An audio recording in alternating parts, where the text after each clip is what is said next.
Hey, hey, hey, welcome back to the I Don't Know But podcast. I am your host, Imani, and I am glad to be back. I have been a little under the weather, so if my voice sounds a little different, that is why. I'm not sure what it was, but I feel a little better now, and I want to get this week's podcast out to you. So, I've been thinking a lot about just, my business and what direction is needed. There's always the direction where you know or you think you want to go and the areas you think people need help in, but what's really needed? So, one of the things that I started doing was I created an assessment and I actually assessed a very good friend of mine. And what I realized, and I guess I've always known it, but outside of just financial illiteracy and not being, educated properly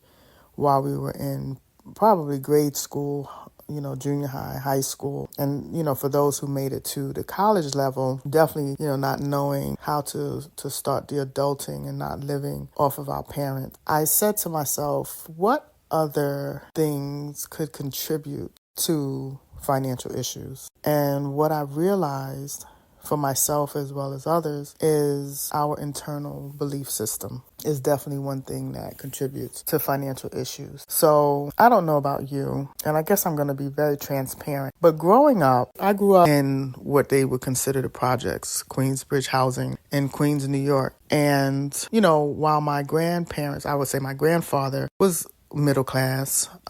He did well. He worked for the Long Island Railroad. My grandmother was more of a homemaker, but she had her own sewing business, seamstress business. They raised 4 kids and from what I understand really was no need for a lack of anything. But growing up in a single household, with a mom with a single income as well as with a mom who loves to shop, I felt like money was scarce. Now, I don't know that money was scarce. Maybe money in my household was not spent properly. Let's say that. I would say, there's possibility that the money was going into things that really, I don't want to judge my mama.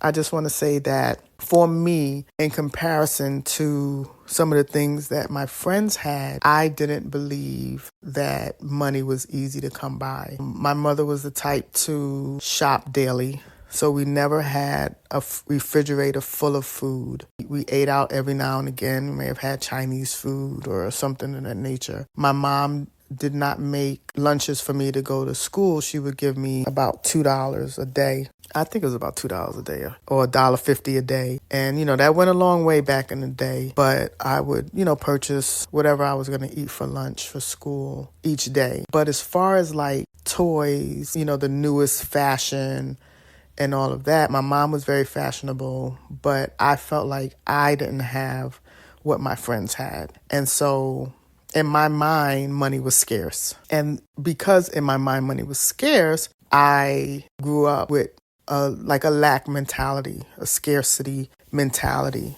And so what that does is it caused me, or what that did, I should say, it caused me to, as I received money, I didn't want to spend money. I wanted to hold on to it because in my mind, it was, will I be able to get more? And I see how that influenced who I am today, right? Now, I remember one particular instance where when I lived with my aunt and uncle, and I've been around in different households all my life, so the stability can cause issues with money too. We can go into that in a few, or I should say lack of stability can cause the way we see money differently. But I remember living with my aunt and uncle, and Christmas came, and they did not want me to feel left out. So what they did was they gave me, I want to say like $40 so that I could buy gifts for everyone. And I had to be about 9, maybe 10 years old. And, back then,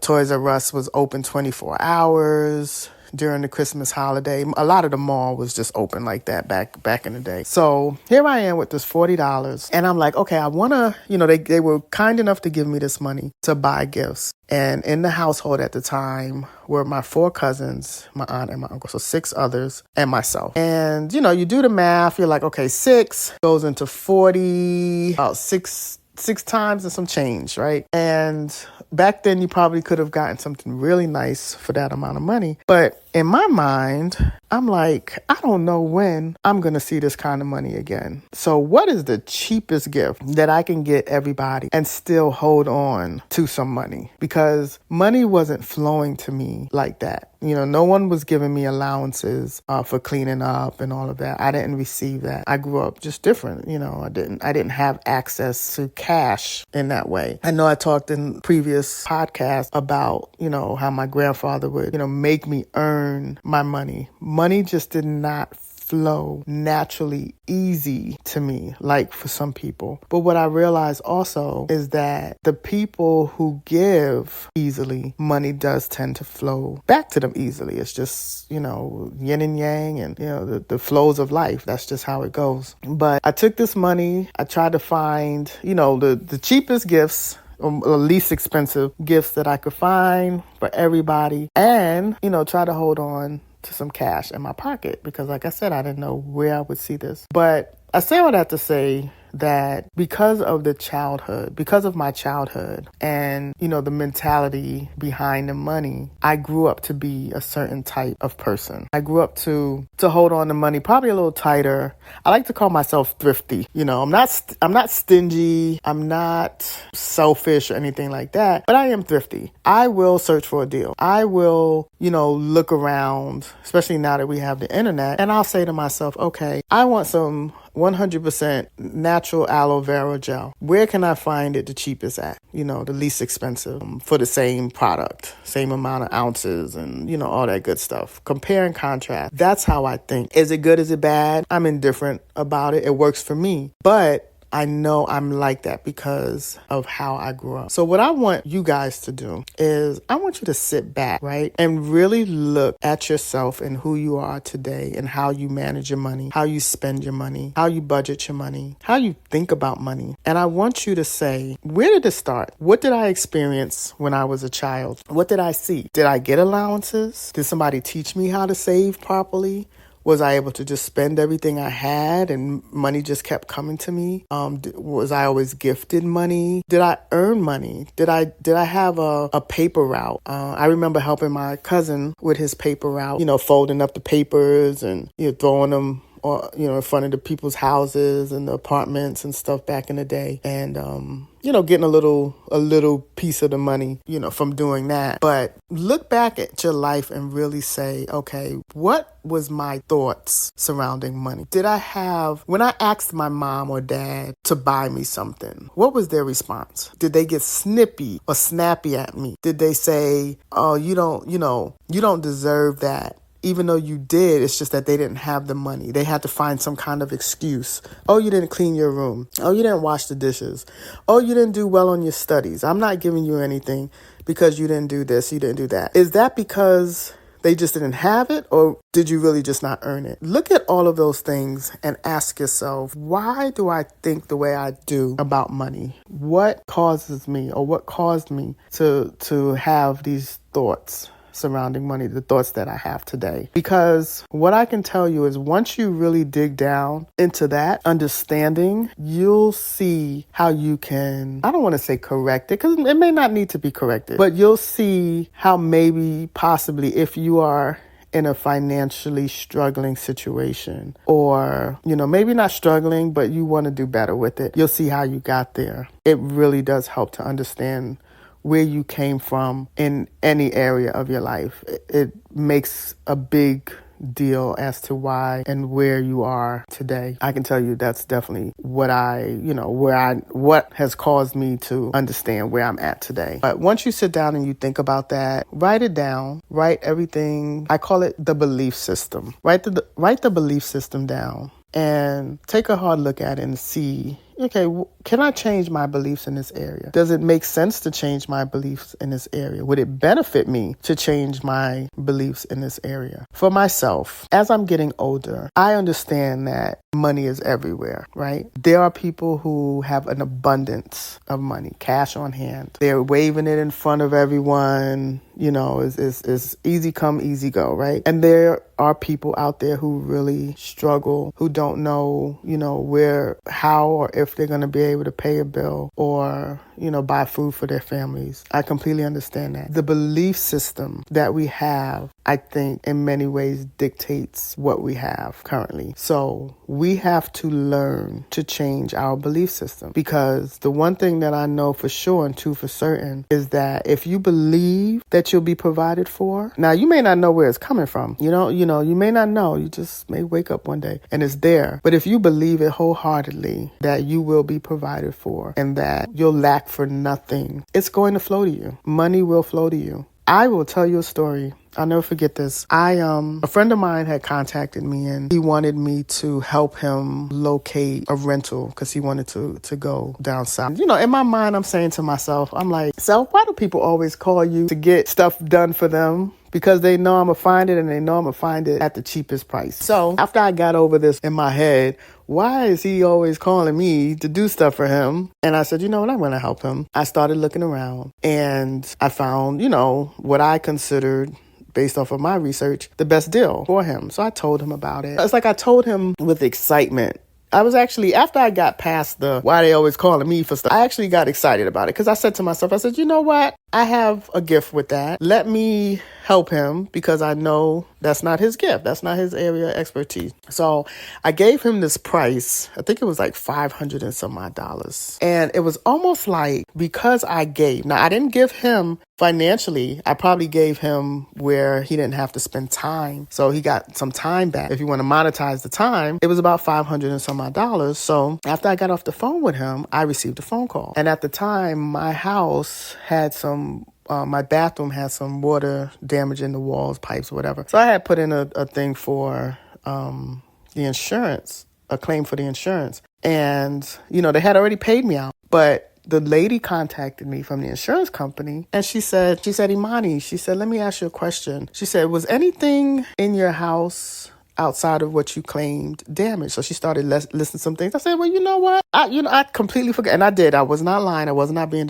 dishonest. I completely forgot that some things were damaged that I just wasn't, I'm not the type that's just going to just list a whole bunch of stuff just to get money back. I'm just not. So, but when she said it, I said, oh, you know what? I sure did. Those did get damaged. And there was something else she had said and she calculated it and she was like, you know what? You're owed $435. We're going to send that out to you. We're going to wire that to you. And I was like, oh my gosh, thank you. Because I was not expecting that phone call because it probably was like a couple of months after the whole claim was completed anyway. So I was like, wow, that's amazing. And I'll never forget this. This is all on the same day. This was election day 2020. Actually, election day 2020. And I was excited because, my boys were able to vote for the first time and we were all going to vote as a family. And I went outside. Now, mind you, I had already been outside earlier. And anytime I go outside, I pick up any type of trash because trash always seems to blow into my yard. So I picked up trash and I had already picked up the trash. So I went outside and I said, what is that by the trash can? I said, well, did I miss, throwing trash into the trash can? And there was a crisp $100 bill laying on the ground. So I was like, is this a joke? This is all the same day. Is this a joke? Got to be a joke. So I'm looking at it, putting it up to the sky, looking for that line down the middle. Cause I'm like, is this a real $100 bill? Is somebody playing? Like, where did a plane drop it?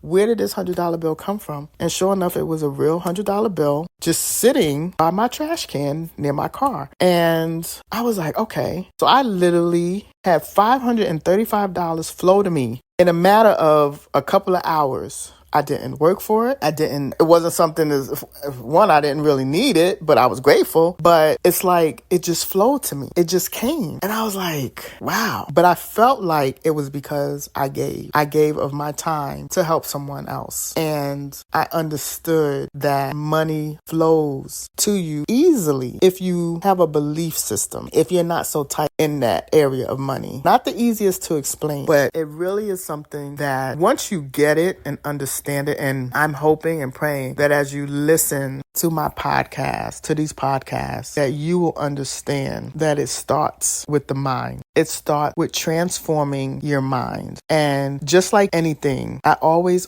say do a root cause analysis. I am that person in business, in personal, in relationships. I'm going to do a root cause analysis. Anytime I'm offered a position for a new role, outside of just, especially in management as a director, outside of learning, understanding, getting to know the people that you work with, your colleagues, right? I think that's very important. Emotional intelligence is the most important factor in any business. But that's a story for another day. But outside of getting to know your colleagues, right, your teammates, I don't really care to use the subordinates and all of that because we're working as a team. We're working towards one goal. But outside of getting to know that, it's very important that you understand and know your root cause. You need to understand and know the root cause of the situation. What's causing what to work the way it works? What's causing what to break down and not work the way it's supposed to work? I call it a root cause analysis. You are analyzing the root cause to whatever it is you either want to maintain, to do better, or to take away. And in this case, if you have financial issues, we need to go back to the beginning, back into time, and say, what was embedded in my little childhood mind that makes me have the belief that I have today about money? Once you understand that, you can dissect that and you can fix what's going on today. The only way you're going to be able to do that is to go back. So today's homework is to sit back, think about when you were growing up, the earliest memories that you can remember surrounding money, surrounding asking for something, surrounding just your understanding of what that little quarter that grandma gave you when she saw you, or that the church member gave you when they saw you, or that $1 that you got for your birthday, or when you asked mommy and daddy for something, how did they react? Did they say, I want you to clean up first? Did they say no because you didn't clean up or you didn't do well in school? Did they say, we're going to give you $20 if you get an A? Like, are you doing things for money because you had to do things for money when you were a kid? That was the only way that you were rewarded. You had to earn it in some way. You had to do well in school. You had to clean up your room. You had to wash your dad's car. You had to mow the lawn. Or was it just easily given to you? Every time somebody saw your little cute face, they said, oh, they so cute. Let me give you $5. Because if those are your case, those were your experiences growing up, your experience today may be the same way. It's like, oh, I'm not going to be able to get money unless I earn it. Or I have to go out and smile and dance and do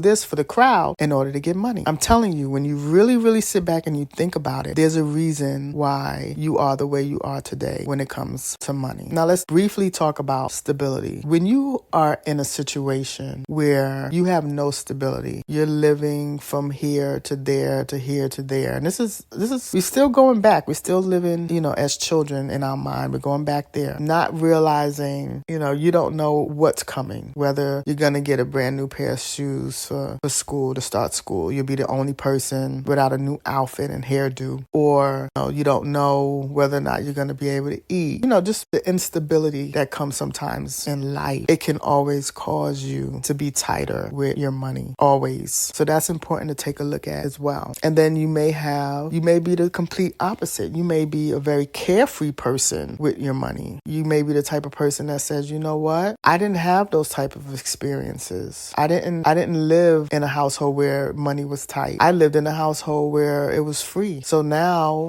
it's not that you don't respect money, but it's not a big deal to you because you've always seen it. You've always seen it. You've always been able to to get it. But your problem is probably not that you can't get money. Your problem is that you can't hold on to it. And I know you might be saying, because I'm saying to myself, well, if they always seem to get it, then even if they couldn't hold on to it, they would keep getting it. That is true. But sometimes that well dries. And we want to make sure we are managing our money properly. That's the whole purpose of my delivery to you. Because remember, I told you balance is key. Saving, spending, yin yang, we need a balance. Because it doesn't make sense to receive money and just hold on to it. I don't think God designed it that way. And it doesn't make sense to receive money to just give it all away. I don't think God designed it that way. I think it's supposed to come in. You're supposed to be able to spend it the way you need to spend it according to your priorities. You're supposed to be able to save so that you can have some type of future, because though we're not guaranteed tomorrow, we're not necessarily guaranteed we die in the next second. So we have to take a look at our core belief behind money, and it starts with our childhood. If you look at the health of any situation in our life, it starts with our childhood. But the next episode will be more about our self-esteem and how that affects money. And today I just wanted to talk about the core belief of what money is and what it meant to you growing up and how it affects you now. I truly, truly, truly appreciate everyone listening to this podcast. I consider it a blessing. I want to help as many people around the globe as I possibly can, because the one thing that is universal is money. And the one thing that is universal is financial struggle. And the one thing that is universal is managing and budgeting money, because not everyone is broke. And I don't like to use that word. And I suggest you don't either. You always just say it's not in my budget. We're going to go with that. It's not in my budget. But not everyone is struggling financially. There are some people who do have an influx of money, but they still don't manage it properly. And then you have the others who don't have an influx of money, do manage it properly. And I want all of us to be, whether we have an influx or not, money managers. The goal is to have disposable income so that we can have financial freedom, so that we can live lifestyles that we want to live. And that is totally up to you what that lifestyle looks like. So if you ever need any assistance, personalized financial coaching, you can contact me on my website at businesswondersllc.com. You can email me at financialfreedom@businesswondersllc.com. You can listen to this podcast on all podcast platforms, and you can contact me also on social media platforms at Business Wonders Consulting, or TikTok is Business Wonders Co. I truly appreciate all of you.